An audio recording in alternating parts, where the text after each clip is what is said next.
ijodingizda reallikka qanchalik e'tibor berasiz? Ochiqchasiga yozasizmi? Boshqalar aytishi mumkin bo'lgan fikrlarni ham aytishga iymanib turaman. Aytsam boshqacha tushunishi. Endi gapirilganmi, gapirib bo'lingan.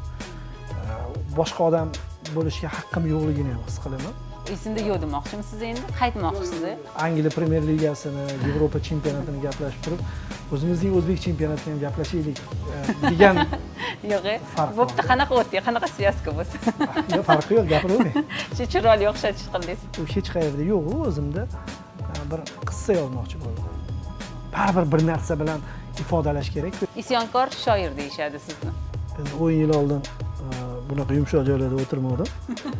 Shuncha katta farq bo'lsa kerak. Yo'q, endi menga birdan keldi. O'tdimmi?